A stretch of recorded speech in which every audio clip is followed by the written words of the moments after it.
गुरु रूपी प्यारी सात संगत जी, प्यार से कहना धन निरंकार जी। बोलिए सतगुरु माता सुदीक्षा सविंदर हरदेव जी महाराज की जय। सात संगत, ये भक्ति सात संगत कर्म की खेती है। जैसे सात संगत किसी खेत में एक मुट्ठी भर के अनाज डाल देते हैं तो सत्संगत वो कई बोरी भर के वापस आता है। ऐसे ही सत्संगत ये भक्ति कर्म की खेती है। इस जीवन में आके सब अपने अपने कर्मों की खेती कर रहे हैं और जैसा जैसा वो कर्म रूपी बीज इस जीवन में डालते हैं तो वैसे वैसे सत्संगत उन्हें फल मिलता जाता है। अगर अच्छे कर्म किए तो थोड़े किए तो सत्संगत बहुत ज्यादा मात्रा में होकर मिलते हैं। जैसे अभी बताया दास ने के एक मुट्ठी बीज डाल दिया जाए खेती में तो एक कट्टा भर के अनाज पैदा होता है। वैसे ही चाहे एक गलत कर्म कर दिया जाए या कोई सही कर्म किया जाए वो सत्संगत 10 गुना होकर मिलता है। तो संत महापुरुष हमेशा यही समझाने की कोशिश करते हैं कि भाई ये कर्मों की खेती है। अगर संसार में रह के कर्म ना किए और अच्छे कर्म ना किए तो फिर वही फल मिलेगा जैसा आपने बोया है। चाहे वो अच्छा बीज डाला है या बुरा बीज डाला है, दोनों ही 10 गुने होकर मिलेंगे। लेकिन संत महात्मा कहते हैं कि अच्छे कर्म और बुरे कर्म दोनों ही बेड़ी हैं। अच्छे कर्म सोने की बेड़ी और बुरे कर्म लोहे की बेड़ी। तो फिर सत्संग सवाल उठता है कि अगर दोनों ही कर्म बेड़ी है तो फिर इस कर्म रूपी खेती को बोना ही क्यों। लेकिन नहीं, सत्संगत कर्म तो करना ही पड़ेगा, क्योंकि सत्संगत बिना कर्म किए कोई एक पल नहीं रह सकता। कर्म तो करना ही पड़ेगा, खाने का, पीने का, हंसने का, बोलने का, कोई भी कर्म हो, कर्म तो करना ही पड़ेगा। तो फिर संत महात्मा कहते हैं कि जो गृहस्थी में है तो उसके सामने एक सवाल आता है कि वो अपने बच्चों का पालन पोषण करे, वो अपने घर के जिम्मेदारी निभाए, बच्चे की पढ़ाई लिखाई करानी है, पत्नी का खर्चा उठाना है, उनका पालन पोषण करना है, उनके रहने के लिए सुख सुविधा देनी है। तो अक्सर गृहस्थ में रहकर इंसान के सामने ये सवाल उठता है कि वो अपने पारिवारिक धर्म को निभाए, गृहस्थी धर्म को निभाए या भक्ति करे। तो सत्संगत ये सवाल असल में तो कोई दूसरा सवाल है ही नहीं, क्योंकि जिससे हम अपनी जिम्मेदारी समझ लेते हैं वो सत्संगत इसलिए कि हम जिम्मेदारी को अलग समझते हैं और भक्ति को अलग समझते हैं। तो संत महात्मा कहते हैं कि जिसको तुम अपनी जिम्मेदारी समझकर ये भूल कर निभाते हो कि ये मेरी जिम्मेदारी है और ये मैं कर्म करूंगा, तो सत्संगत वो इसलिए हो पाता है क्योंकि तुम्हें ज्ञान नहीं। अगर ये ज्ञान हो जाए कि जो कर्म कर रहा हूं मैं और वो ही मेरे भक्ति बन जाए तो फिर अलग से भक्ति करने की जरूरत नहीं है। संतों महापुरुषों ने कर्म का एक विधान बताया है, शास्त्र भी वही बताते हैं, संत जन भी वही बताते हैं और गुरु भी वही बताते हैं कि भाई जिस परिवार का तुम पालन पोषण कर रहे हो तो उसे ये ना समझो कि ये अलग से कोई और रूप है। परिवार में चाहे 2 सदस्य हैं, 4 सदस्य हैं या 5 सदस्य हैं, तो कर्म तो करोगे ही, क्योंकि उनकी जिम्मेदारी है सर पे। तो जितने भी सदस्य हैं उनको भगवान का रूप समझकर उनके लिए कर्म करो।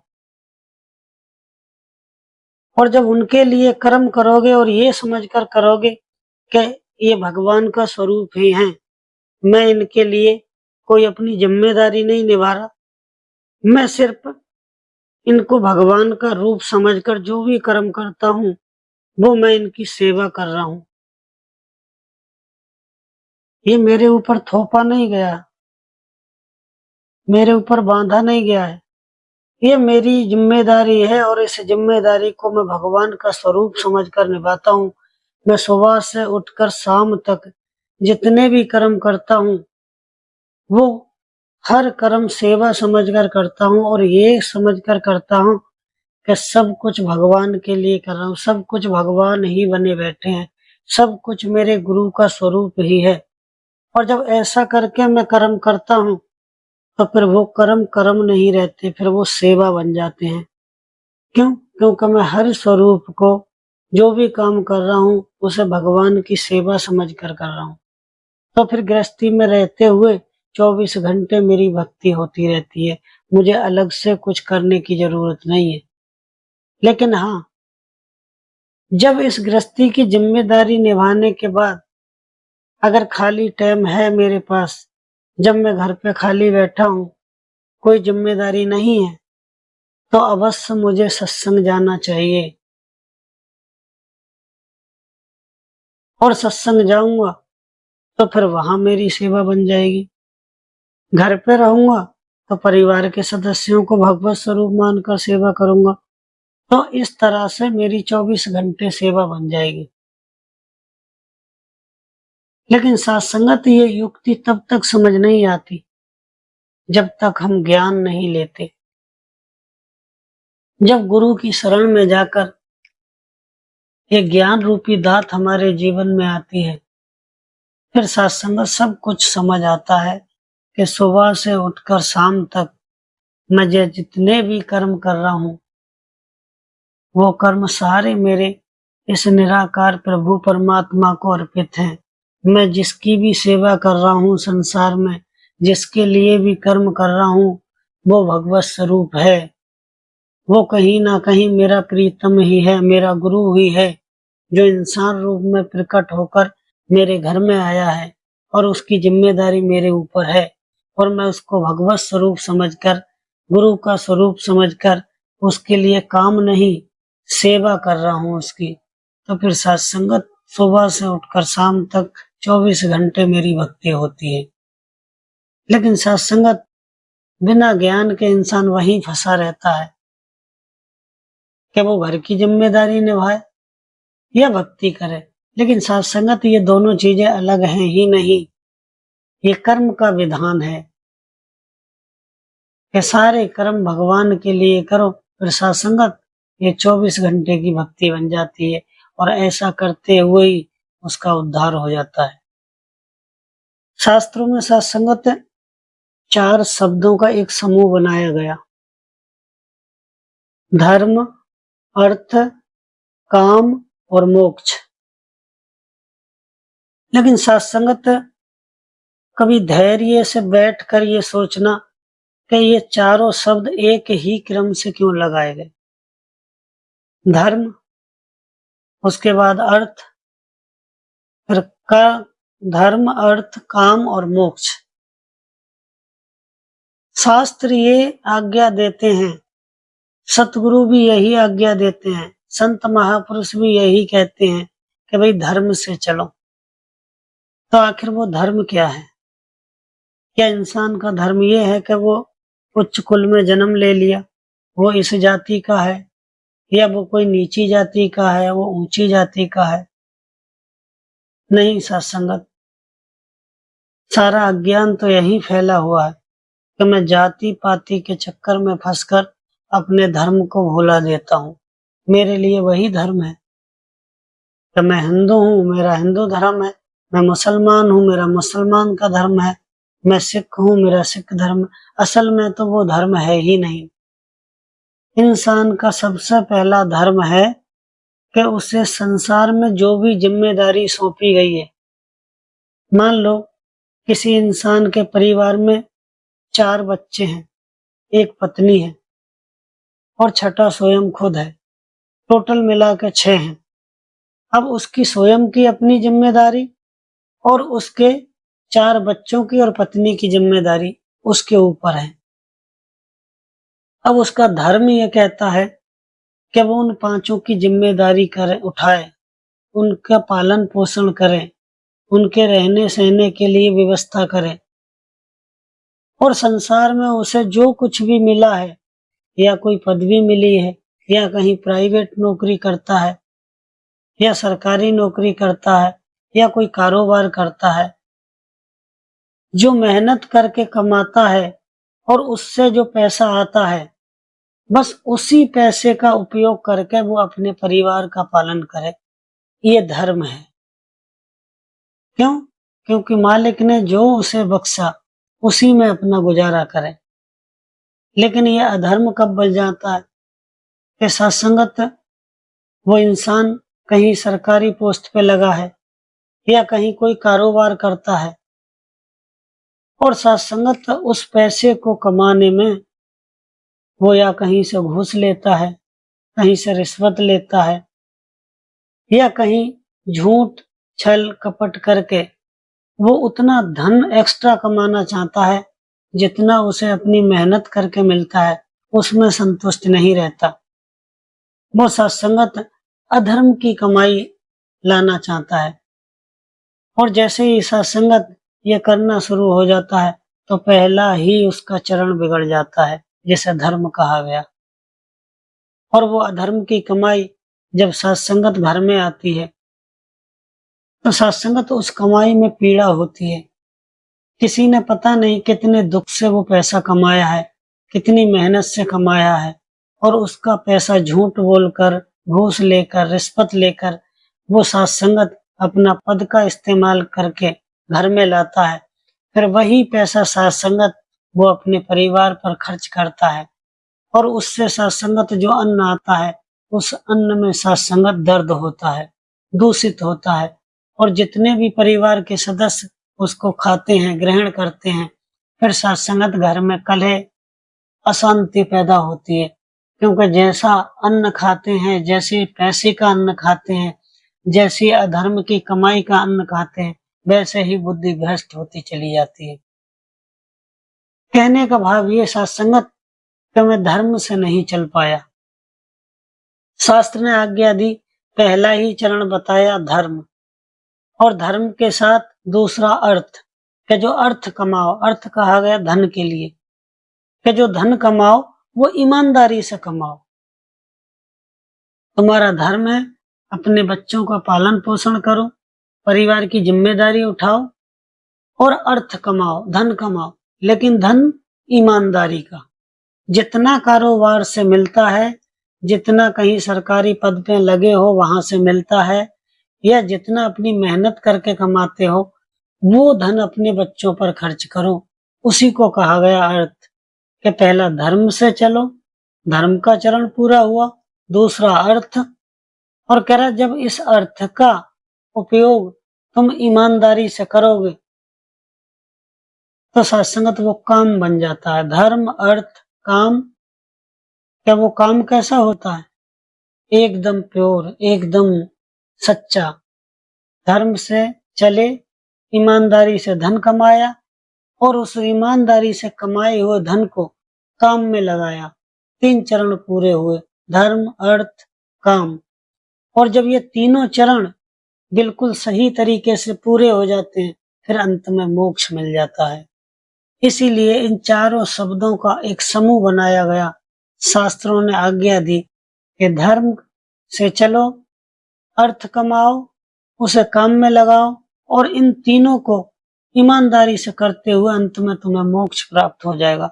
कहीं कोई भक्ति करने की जरूरत नहीं। लेकिन सत्संगत इंसान का पहला ही कदम अधर्म में चला जाता है। वो जहां भी जाता है तो अपनी कमाई से संतुष्ट नहीं है। अगर 50,000 तनख्वाह मिलती है तो उसमें उसे खुशी नहीं है, उसमें संतुष्ट नहीं है। वो सोचता है कि 50,000 और एक्स्ट्रा कमा लो। बस पहला ही चरण बिगड़ जाता है, जिसे धर्म कहा गया कि धर्म से चले नहीं, अधर्म की कमाई की। और अधर्म की कमाई जब घर में आई तो कलह और शांति हो गई और उसी अधर्म की कमाई ने सर्वनाश कर दिया। फिर पछतावे होत क्या जब चिड़िया चुग गई खेत। फिर भगवान को दोष देते हैं कि मालिक ने मेरे साथ ऐसा नहीं क्यों किया।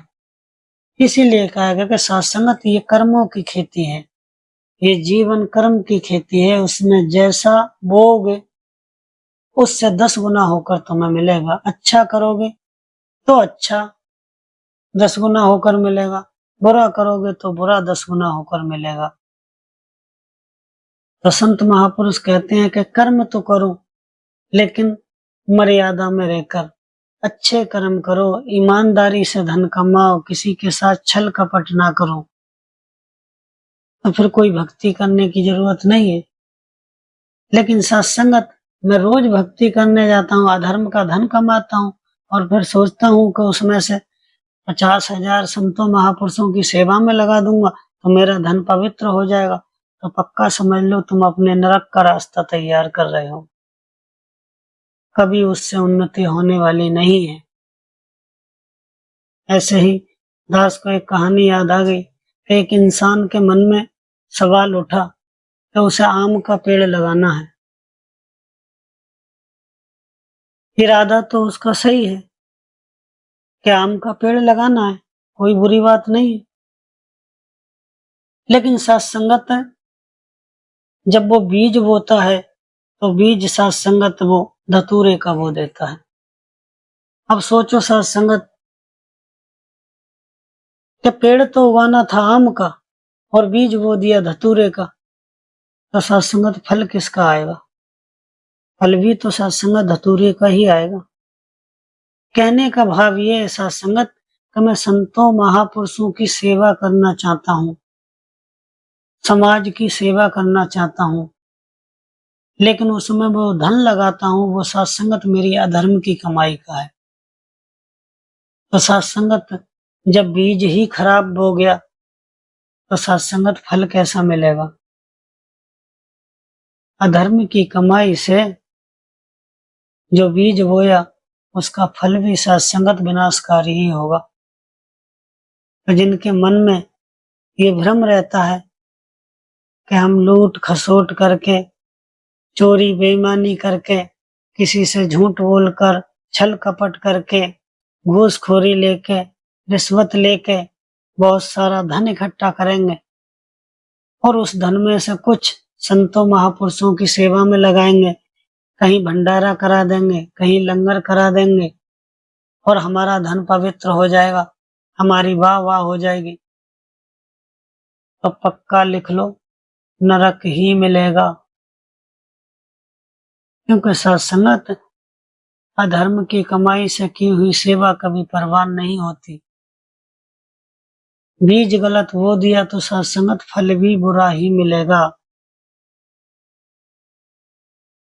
सत्संगत ये सतगुरु की सिखलाई है जो सत्संगत संत महापुरुष बड़े अच्छे ढंग से समझाते हैं, लेकिन उनके वचन को सत्संगत हम इग्नोर कर देते हैं, हम मानते नहीं है। और सत्संगत जब मानते नहीं है, जब गुरु की मत नहीं अपनाते, अपनी मनमति करते हैं, तो सत्संगत फल भी तो मन के मुताबिक ही मिलेगा। अगर गुरु की मति लेकर चलोगे, गुरु की आज्ञा का पालन करोगे, तो फल भी गुरु की मति के अनुसार मिलेगा। लेकिन जब गुरु की मति के अनुसार नहीं चलोगे तो सत्संगत आशा क्या करते हो कि फल भी वैसा ही मिलेगा, लाभकारी होगा? नहीं, सत्संगत अधर्म की कमाई का फल भी अधर्म ही होता है, क्योंकि सत्संगत सेवा में मुख्यतः होता है भाव, और बिना शुद्ध भाव के सत्संगत सेवा नहीं होती। और मेरा इरादा ही गलत है, पहला इरादा ही गलत है कि मैंने धन ही चोरी लखोरी करके इकट्ठा किया है, लूट खसोट करके इकट्ठा किया है, छल कपट करके इकट्ठा किया है, और उसी धन से मैं बीज बोता हूँ, तो सत्संगत फल विनाशकारी ही होगा। ये बात जितनी जल्दी समझ आ जाए उतना ही अच्छा है, क्योंकि सत्संगत शुरुआत ही यहाँ से हुई कि भक्ति कर्म की खेती है। अगर कर्म अच्छे करता हूँ और सेवा समझकर करता हूँ, जो 4-5 सदस्य मेरे घर में हैं, उनका भगवत स्वरूप समझकर मैं उनकी सेवा करता हूँ। मैं ये नहीं सोचता कभी कि मैं कर्म कर रहा हूँ, मैं कर्म भी सेवा समझकर कर रहा हूँ। फिर सत्संग सुबह से लेकर शाम तक मेरी भक्ति ही है। और ये सतगुरु, ये निराकार प्रभु परमात्मा पल पल ऐसे इंसान के साथ रहता है, ऐसे भक्त के साथ रहता है, जो सत्संग धर्म से चलता है, मर्यादा में चलता है, गुरु की आज्ञा में चलता है। नहीं तो सत्संगत दास को अभी बहुत ज्यादा दिन नहीं हो ज्ञान लिए, लेकिन ऐसा भी देखा है दास ने कि 20-20, 30-30 साल ज्ञान लिए हो गए, लेकिन सत्संगत वो माया का मोह नहीं छूटा,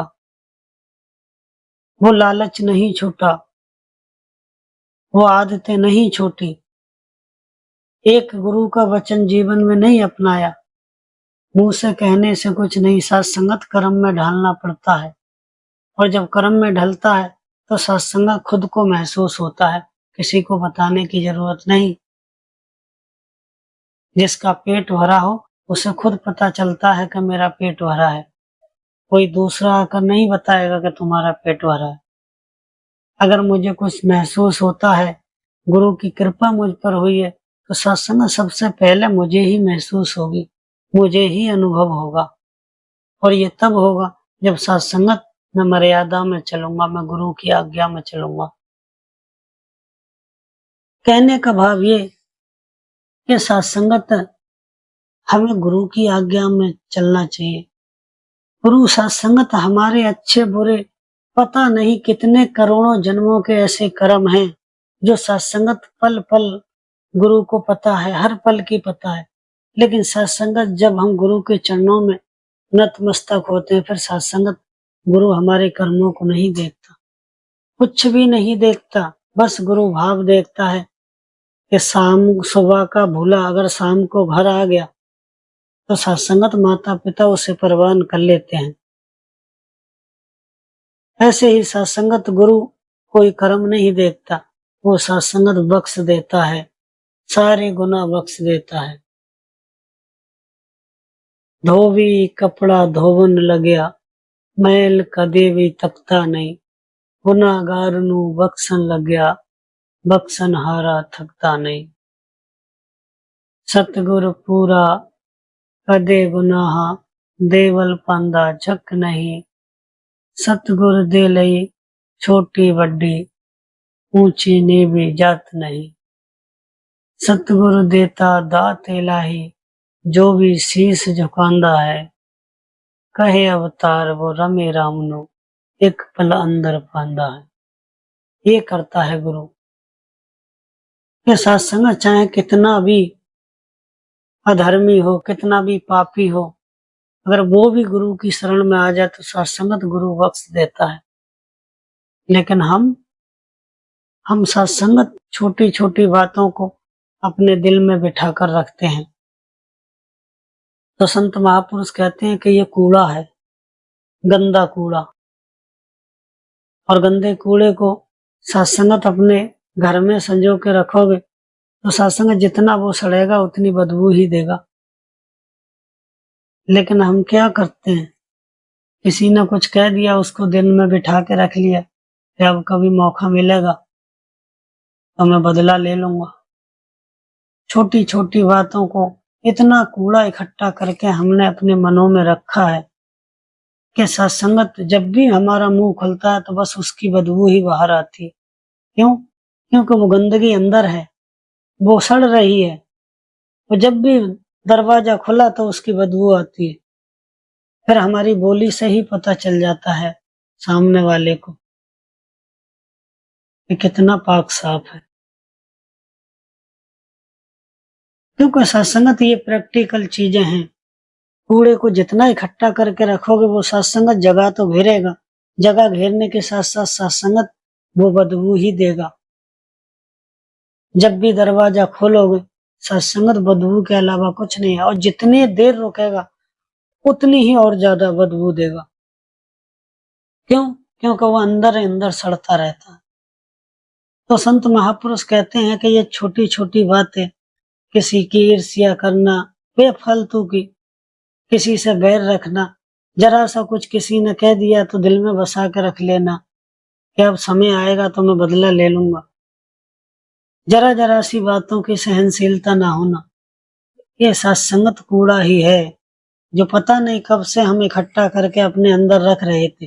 और अब ज्ञान की रोशनी मिली फिर भी सत्संगत उसे निकालना नहीं चाहते, उसे फिर भी हम अपने अंदर रखना चाहते हैं। तो सत्संगत खुशबू कहाँ से आएगी? जिस घर में कूड़ा इकट्ठा हो वो सत्संगत बदबू देने का ही काम करेगा, उसमें खुशबू तो नहीं आएगी। तो सत्संगत जो गुरसिक बन जाता है, जो पूरी तरह सत्संगत अपने गुरु को अर्पित हो जाता है, फिर सत्संगत वो कूड़े को इकट्ठा नहीं करता, वो सत्संग फेंकने का काम करता है। किसी ने कुछ ऐसी बात कही तो सत्संगत उसे सुना और वहीं छोड़ दिया और माफी मांग ली तुरंत, और इस सतगुरु के आगे अरदास कर दी, सच्चे बादशाह कृपा करना, जैसी मेरी सोच है वैसी इसकी सोच बना देना, इसके घर को भी साफ कर देना, मेरे घर को साफ किया है, मेरे ऊपर कृपा की है, इसके ऊपर भी करना। सत्संगत भक्तों का हृदय निर्मल और स्वच्छ होता है। जैसे सत्संगत एक छोटा सा बाल अगर टी शर्ट में फंसा रह जाए तो सत्संगत वो चुभन ही देता है, वो तब तक सत्संगत चुभता रहेगा जब तक सत्संगत वो टी शर्ट से बाहर नहीं निकल जाता। ऐसे ही सत्संगत कोई भी जरा सा भी वचन, किसी की निंदा चुगली वैर नफरत किसी संत महापुरुष के सामने कर दी तो सत्संगत संत महापुरुषों के हृदय में वो बाल की तरह चुभता है। क्योंकि सत्संगत उनका दिल निर्मल होता है, उनका हृदय साफ होता है, वो किसी गंदी बात को बर्दाश्त नहीं कर सकते।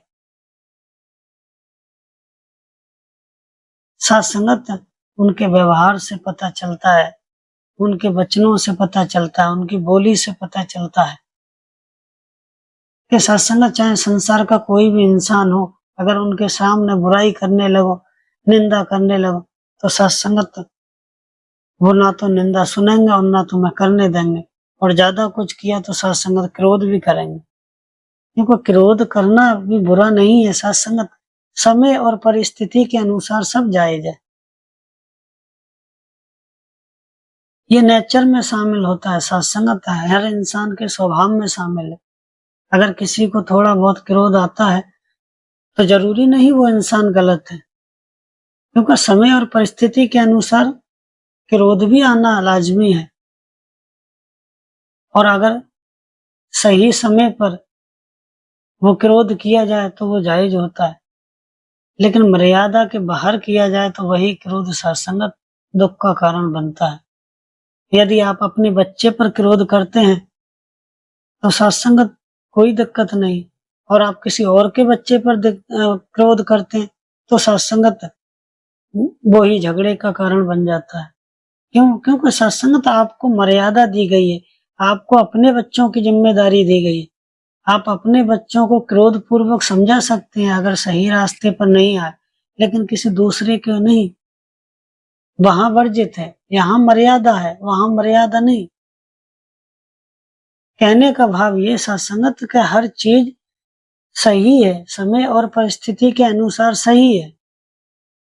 जो चीज एक समय पे गलत है, वही चीज थोड़ी देर बाद परिस्थिति के अनुसार सही हो सकती है। बारिश पड़ रही है तो छाता लगाना सही है, और वो उसी बारिश को सत्संग ठंड में अपने ऊपर तान लो तो लोग बेवकूफ समझेंगे, लोग पागल समझेंगे। क्यों? क्योंकि सत्संग समय और परिस्थिति के अनुसार हर चीज का यूज होता है। बारिश में छाता का यूज होता है, लेकिन सर्दी के मौसम में अगर कोई छाता लगाए तो फिर उससे लोग क्या ही समझेंगे। कहने का भाव ये सत्संगत कि काम, क्रोध, लोभ, मोह ये बुरे नहीं है, ये सत्संग जीवन का हिस्सा है और ये जीवन का हिस्सा बने रहेंगे।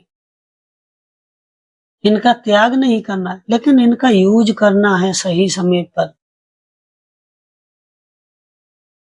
इनका त्याग नहीं करना है और न इनसे डरना है।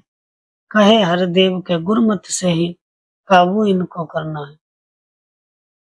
सत्संगत गुरु सीधी सीधे बता रहा है कि त्याग नहीं करना किसी का, बस गुरुमत में रहकर इनको काबू करना है। सही समय और परिस्थिति के अनुसार इनका यूज करना है। अगर ये जीवन से चले गए तो फिर जीवन तो नीरस हो जाएगा। तो फिर संसार में ये रचना कैसे हुई? क्यों मालिक ने ये क्रोध बनाया, क्यों गुस्सा बनाया, क्यों अहंकार बनाया? सब चीज जायज है, लेकिन समय और परिस्थिति के अनुसार। अगर कोई चालाकी करता है और वो चालाकी अपने परमात्मा को प्राप्त करने के लिए है तो वो भी मुनासिब है, और चालाकी किसी को दुख देने के लिए करता है तो वही अधर्म है। तो सत्संगत हमें ये समझना होगा कि हम भक्ति के मार्ग में हैं, तो सत्संगत गुरु हमें सिखाना क्या चाह रहा है? गुरु कुछ छुड़ाना थोड़ी ना चाह रहा है। गुरु ने कोई बंधन थोड़ी ना लगाया कि संसार में ये काम ना करो, संसार में वो काम ना करो। गुरु तो कहता सारे कर्म करो, लेकिन सारे कर्म में भाव ये होना चाहिए कि दूसरों की भलाई के लिए हो, कोई स्वार्थ नहीं छिपा हो। ईमानदारी से करो जो भी करो, क्योंकि गुरु पल पल तुम्हें देख, कोई देखे या ना देखे, ये हर पल तुम्हें देख रहा है। तो जब भक्त बन जाता है तो सत्संगत हर बात निराली हो जाती है। भक्त के सारे काम ये करता है, लेकिन सत्संगत कोई भक्त बने तो, कोई इसका हो तो, जब इसका हो जाता है तो सत्संगत ये पीछे पीछे भागता है, और जो भी वचन कह दिया गुरसिक ने वो सत्संगत गुरसिक पूरा करे या ना करे, लेकिन गुरु जरूर पूरा कर देता है। लेकिन कब? जब सत्संगत मैं इसका हो जाता हूँ, मैं इसको समर्पित हो जाता हूँ। अपनो प्राण विसार भक्त के सारे प्राण निभाऊं, जो कोई भक्ति करे खोट से उसको भी अपनाऊं। साम दाम और दंड भेद से सही रास्ते लाऊं। नकली को असली करूं, करूं सदा निष्काम। यही मेरे मन में बठनी, भक्त मेरे मुकुट मणि, मैं भक्तन का दास। ये भगवान कहते हैं गीता में। ये सत्संग पीछे पीछे दौड़ते हैं भक्त के, लेकिन कोई ऐसा बने तो। नरसिंह जी ने सत्संगत भक्ति की, और जब सत्संगत भात भरने का टाइम आया, पूरी चिट्ठी आई, तो सत्संगत भगवान के चरणों में अर्पण कर दी कि प्रभु मैं तो आपकी भक्ति में लीन हूं, अब तुम जानो कैसे करना है। सत्संगत जैसे चिट्ठी आई वैसे की वैसे ही भगवान के चरणों में रख दी कि ये काम तुम्हारा है, मेरा काम है मैं तो आपकी भक्ति करूं, और मैं भक्ति कर रहा हूं, मुझे टाइम नहीं है। और जब सत्संगत भात भरने का टाइम आया तो सत्संगत द्वारका से गाड़ी पे गाड़ी भर के आ रही, और जब नरसिंह जी ने देखा तो सत्संगत हैरान रह गए लेकिन विश्वास था पूरा कि पक्का ये मेरा काम करेगा, एक रत्ती भर भी नहीं डगमगाए। तो सत्संगत ये विश्वास की बात है। जहाँ भगत मेरा पग रखे वहां मैं रखूं हाथ, पीछे पीछे चल पड़ूं कभी न छोड़ूं साथ। पग चापूं और सेज बिछाऊं नौकर बनूं हजाम, हाँकूं बैल बनूं गढ़वारो बिन तनखा रथवान। यही तो मेरे मन में बसी भगत मेरे मुकुटमणि मैं भक्तन को दास। रोना आता है साथ संगत जब किसी संत महापुरुष के चरित्र को पढ़ो और देखो सत्संगत के उसने कैसे अपनी भक्ति को निभाया, किस तरह वो गुरु के प्रति समर्पित हुआ, ईश्वर के प्रति समर्पित हुआ, और जो समर्पित हो गया उसका सत्संगत भगवान ने हर काम किया, गुरु ने हर काम किया। चाहे गुरु का हो या गुरु भगवान का हो, बात एक ही है। हम तो सत्संगत नामों में भी भेद कर देते हैं। किसी ने गुरु कह दिया तो ठीक है, और किसी ने भगवान बोल दिया तो कहते हैं ये भगवान को मानते हैं, गुरु को नहीं मानते। इतना भेद है सत्संगत। अज्ञान की भी कोई सीमा होती है, तुकबंदी का भी कोई सत्संगत जोड़ तोड़ होता है। तुकबंदी भी तो ऐसी करो ना जो दूसरे को भी पता चले कि सही कर रहा है। लेकिन नहीं साहब, जो मन में आया, जैसा मन में आया, जब आया तब बोल दिया। तो कहने का भाव ये कि सत्संगत हम गुरु के वचनों पर चलें,